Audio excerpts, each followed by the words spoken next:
Hello বন্ধুরা, প্রিয়া ইপসা কিচেনে তোমাদের সবাইকে স্বাগত। আজকে তোমাদের সাথে শেয়ার করছি চিকেন ফ্রাইড রাইস।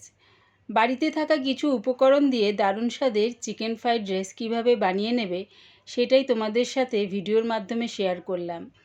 রেসিপিটা ভালো লাগলে প্লিজ আমার চ্যানেলটিকে লাইক ও সাবস্ক্রাইব করে দিও। আমি এখানে দেরাদুন চাল নিয়েছি। এবারে চালটাকে 2-3 বার জল পাল্টে পাল্টে ভালো করে ধুয়ে নেব। দেখো ঠিক এরকম একটু হাত দিয়ে রগড়ে রগড়ে চালটাকে ভালো করে ধুয়ে নেব।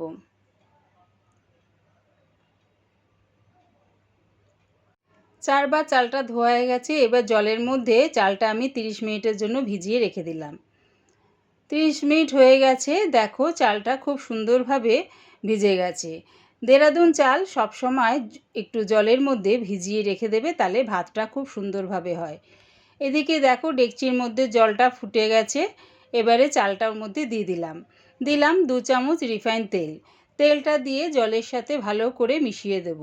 তেলটা দিলে কি হবে, ভাতটা বেশ একটু ঝরঝরে হবে। তবে ভাতটা অনবরত নাড়তে থাকবে না, একবার দুবার একটু হাতা করে নেড়ে নেবে, তবে সেটা আলতো হাতে। এবারে দেখো ভাতটা আমার প্রায় 80 ভাগের মতন হয়ে গেছে। এবারে ফ্যানটা আমি ঝরিয়ে নেব। গ্যাসটাকে হাই ফ্লেমে রেখে একটা কড়া বসিয়ে দিয়েছি। দিলাম এর মধ্যে 3 চামচের মতন রিফাইন তেল। তেলটা গরম হয়ে গেলে দুটো মাঝারি সাইজের পেঁয়াজ কুচি এর মধ্যে দিয়ে দিলাম। পেঁয়াজটা হালকা লাল করে ভেজে দিয়ে দিচ্ছি এর মধ্যে 1 চামচ আদার পেস্ট আর 1 চামচ রসুনের পেস্ট। আদা রসুনটা দিয়ে 2 মিনিটের মতন একটু কষিয়ে নেব। এবারে দিয়ে দিচ্ছি চিকেন। দেখো চিকেনটা আমি এরকম ছোট ছোট টুকরো করে কেটে নিয়েছি, কেটে ভালো করে ধুয়ে নিয়েছি। চিকেনটা এবারে এর মধ্যে দিয়ে দিলাম। চিকেনটা দিয়ে আবারও ভালো করে একটু ভাজা ভাজা করে নেব। যখন দেখবে চিকেনের থেকে রঙটা একটু চেঞ্জ হয়ে গেছে, দেখো ঠিক এরকম একটু রঙটা চেঞ্জ হয়েছে চিকেনের, তখন আমি দিয়ে দেব গাজর আর বিনস কুচি। গাজরটাকে দেখো এরকম ছোট ছোট টুকরো করে কেটে নিয়েছি, আর বিনসটাকেও কুচি কুচি করে কেটে নিয়েছি। এটা দিয়ে দিলাম। দিচ্ছি স্বাদ অনুযায়ী নুন।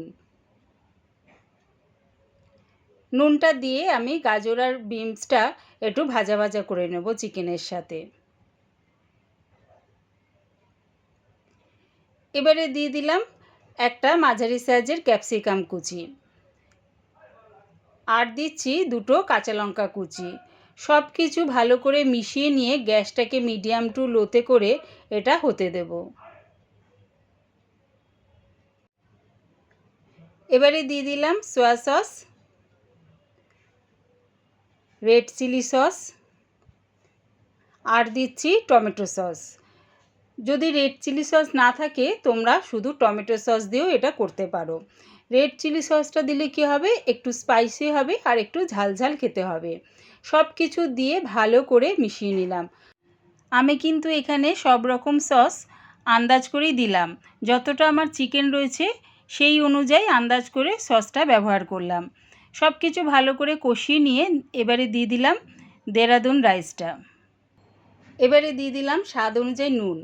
গাজর আর বিনসটা দিয়ে সেখানেও কিন্তু আমি নুন ব্যবহার করেছিলাম, আর এখানে ভাতটা দিয়েও আমি আন্দাজ করে নুন দিয়ে দিলাম 1 চামচ গোলমরিচ গুঁড়ো। সব কিছু দিয়ে চিকেনটার সাথে ভাতটা ভালো করে মিশিয়ে নেব। একবার আমার মতন করে চিকেন ফ্রাইড রাইস বানিয়ে দেখো, কেমন হয়েছে কমেন্টের মাধ্যমে জানিও। মাঝের মধ্যে এই রকম ঘরে থাকা কিছু উপকরণ দিয়ে চিকেন ফ্রাইড রাইস বানিয়ে যদি খাওয়া যায় বেশ ভালো হয়। আমার এই চিকেন ফ্রাইড রাইস রেসিপিটা পুরো দেখার জন্যে প্রিয়া ইপসা কিচেনের থেকে তোমাদের সবাইকে অনেক ভালোবাসা রইল। রেসিপিটা ভালো লাগলে প্লিজ আমার চ্যানেলটিকে সাবস্ক্রাইব করে দিও।